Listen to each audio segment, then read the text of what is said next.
ጋይስ እቺ የምታዩት ከኋላ በእውነት በጣም ነው የምታሳዝነው። 6 አመት ሰርታ ብሯን ሰጠችማ ብሯን ሰጣቻት።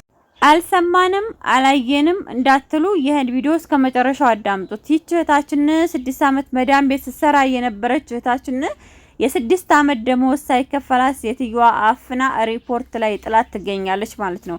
አሰላሙ አለይኩም ወራህመቱላሂ ወበረካቱ። ሰላም ቤተሰቦቼ እንዴት ናችሁ? ሁላችሁንም ሰላም ብያለሁ። ይሄን ቪዲዮ ላይክ ሼር ማድረጋችሁን አትርሱ። እስከመጨረሻው አዳምጡት። አካውንቴን ሰብስክራይብ ያላደረጋችሁ ደግሞ ሰብስክራይብ በተንዋል እየነካችሁ ሰብስክራይብ አድርጉ። አረቡ ዓለም ላይ የምትገኙ አረብ ሀገራት ላይ ያላችሁ የመዳም ቅመሞች እህቶቼ ይሄ ቪዲዮ ለእናንተ ጠቃሚ ነው፣ አስፈላጊ ነው። እስከመጨረሻው አዳምጡት። ይህች እህታችን 6 አመት ሙሉ መዳም ቤት ስትሰራ የነበረች እህታችን ያለ አንዲት ክፍያ ያለ ምንም ነገር ሪፖርት ላይ ሴትዮዋ አፍና ወስዳት አሸራ አርጋ በስማ ጨርሳ ሁሉን ነገር አድርጋ ፎርም ሞልታ አየር ሰዓት ቁጭ ብላ በመጠበቅበት ሰዓት አንዲት እህታችን አገኘታት። ይችን እህታችንን የምታውቁ 6 አመት ሙሉ አሰሪዋ ደሞዝ አልከፈለቻትም። አሁን ወደ ሀገሯ ልትገባ ነው፣ እባካችሁ ቤተሰቦቿን የምታውቁ ብላ ቪዲዮ ሰርታለች።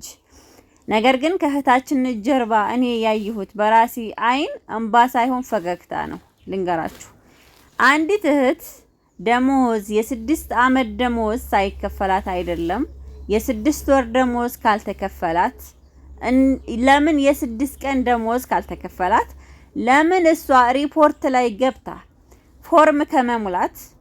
ይሄ ቪዲዮ ለሁላችሁም አረቡ ዓለም ላይ ለምትኖሩ እህቶቼ አብሶ ኮንትራት ላላችሁ እህቶቼ ጠቃሚና ጠቃሚ ነገር ነው። እስከ መጨረሻው አዳምጡት።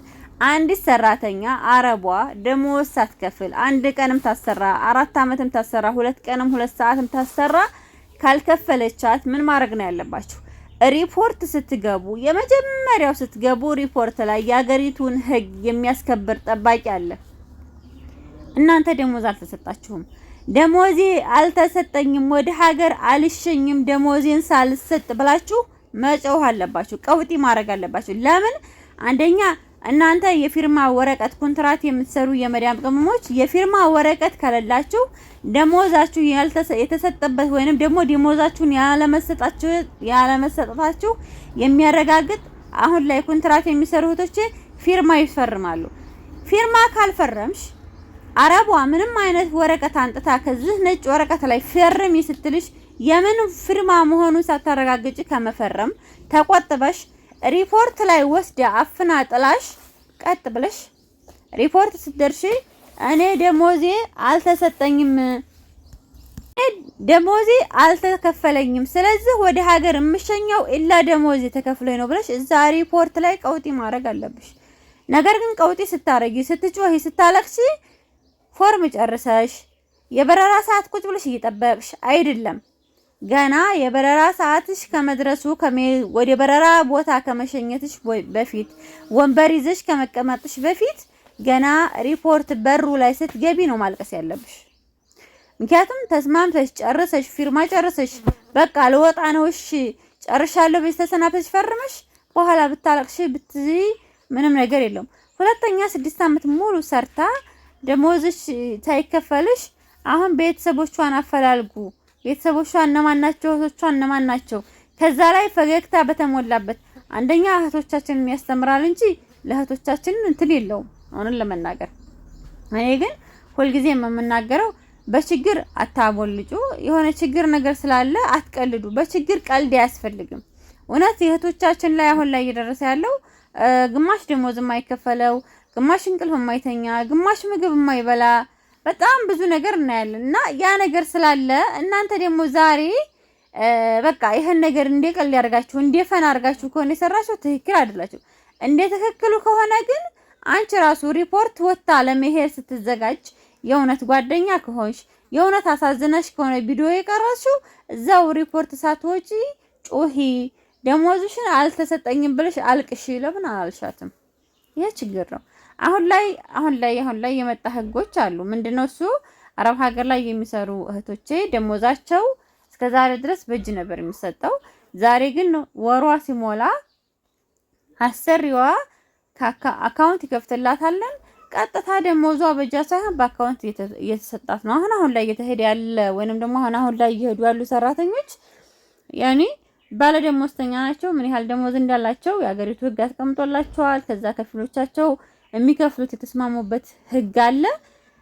በወር ሰራተኛ መዳም ቤት የምትሰራ ደሞዟ በባንክ ስለሚወርድ ምን ያህል ገንዘብ እንደተከፈላትና ምን ያህል ገንዘብ እንዳልተከፈላት ደግሞ እርግጠኛ የሚያደርግ ነውና እባካችሁ እህቶቼ ለእናንተ ጠቃሚ ነው። እኔ በእውነት አንድ ጊዜ ደሞዜ አንድ ወር ብቻ ነው አንዲት መዳም ሳሰጠኝ ጥዬ ወጣሁትና አንዲት ቀን ብትሆን እንኳን 6 አመት ለኔ ወላሂ ከባድ ነው ንገራችሁ፣ በጣም ነው የሚከብደውና እባካችሁ ጥንቃቄ አድርጉ። በመቀጠል አረቡ ዓለም ላይ ያላችሁ እህቶቼ እንደዚሁም የተለያየ ቦታ ላይ ያላችሁ እህቶቼ ለቤተሰቦቻችሁ ለራሳችሁ የምትፈልጉት አልባሳት ካለ ዋትስአፕ ላይ በመንጣት ኮንታክት ማድረግ እንችላለን። እንደዚሁም ወደ ውጭ ሀገር እንዲላክላችሁ የምትፈልጉ እህቶቼ በውስጥ ዋትስአፕ ላይ አናግሩኝ ነው የምለው። እኔ ሁልጊዜ የምመኝላችሁ ነገር ቢኖረኝ እህቶቼ በየቀኑ አሰሮቻችሁ ጋር ችግር ሲፈጠርባችሁ ወይንም ደግሞ ደሞዛችሁ ደርሶ ሳትሰጡ ወደ ሀገር መሄድ እየፈለጋችሁ መሄድ ስትታገዱ እንደ አይነት ችግር ሲፈጠር ለምን በአገሪቱ ህግ ደረጃ ባስቀመጣት በአገሪቱ ህግ ለምን እናንተ አጣቂው መብትና ግዴታችሁ? በነገራችን ላይ አረብ ሀገር ላይ የሰራተኛውም የአገሪቷም ኗሪ የአገሪቷም ዜጋ እኩል ነው መብቱ። የማን መብት ዝቅ የማን መብት ከፍ የሚል ነገር የለም። ማን ያልቅስ ማን ይደሰት የሚል ነገር የለምና አረብ ሀገር ላይ ስትኖሩ ብዙን ሰዓት ሁሉም እኩል መብት ነው ያለው። ግን እኛ ስለምንፈራ እኛ ችላ ስለምንል እኛ ሁሉ ነገር ስለሚያልፈን ያለፈንም ስለሆነ ነው እንጂ የእውነት ልንገራችሁ ለእናንተ ጠንካራ ሰው ከሆናችሁ ትጠነክራላችሁና በየቀኑ ግን አሰሪ እንደዚህ አድርጋኝ መዳሜ እንደዚህ አድርጋኝ ብላችሁ ሶሻል ሚዲያ ከምትወጡ ከሚዲያ በላይ እናንተ መቻል አለባችሁ። አዎ የሰው ልጅ ሲቸግረው የህዝብ ድምጽ የህዝብ እርዳታ ያስፈልገዋል። ግን ከሁሉም በላይ ደግሞ ለእናንተ እርዳታ የሚያስፈልጋችሁ የራሳችሁ እርዳታ ነው እና እህቶቼ እውነት ልንገራችሁ ሶሻል ሚዲያ ያስፈልጋል። አሁን ላይ ቲክቶክም ሆነ ዩቲዩብም ሆነ ፌስቡክም ሆነ ለእናንተ አረብ ሀገር ላይ ለምትኖሩ የምትቦዝኑበት የምታላግጡበት ወይንም ደግሞ የምትቀልዱበት ቻናል ሳይሆን በቃ ችግር በሚፈጠርበት ሰዓት ለእናንተ አስፈላጊ የሆነ ድምጻችሁ የሚሰማበት ወደ ህዝብ የሚደርስበት ሚዲያ ያስፈልጋችኋል። ፎሎ ኖርሽ ፎሎ አልኖርሽ አይደለም፣ ዋናው አካውንቱን ክፈቹ፣ ተማሪበት፣ ተጠነክሪበታለሽ፣ ከሚዲያ ብዙ ነገር ታገኛለሽ እና በአንዲት እህታችን ላይ የደረሰው ነገር አንቺም ላይ እስከሚደርስ አይደለም መጠበቅ ያለብሽ። ያ ነገር ላንቺ ትምህርት ነው፣ ሼር የሚደረገው ላንቺ ጠቃሚ ነው፣ ላንቺ ያስተምርሻል ተብሎ ነውና አንዳንድ ነገሮች ፖስት ሲደረጉ ቆም ብለን ማዳመጥ፣ አንዳንድ ችግር ደግሞ ስናየው ታግሰን ለማለፍ እንሞክር። በጣም ወዳችኋለሁ፣ በጣም አከብራችኋለሁ ውድ ቤተሰቦቼ ተመልካቾቼ። ሁልጊዜ የምመኝላችሁ የእናንተን ሰላም የእናንተን ደስታ አላህ ሞልቶላችሁ በፈለጋችሁበት ሰዓት ወደ ሀገራችሁ በሰላም በፍቅር የምትገቡ ያርጋችሁ። ወዳችኋለሁ፣ አከብራችኋለሁ። እንዳልኳችሁ ማዘዝ የምትፈልጉ አልባሳት ካለ ዋትስአፕ ላይ እዘዙኝ። የተለያዩ እቃዎች አሉ፣ እዘዙ፣ ደውሉ ዋትስአፕ ላይ። ሰላም አለይኩም ወራህመቱላሂ ወበረካቱ።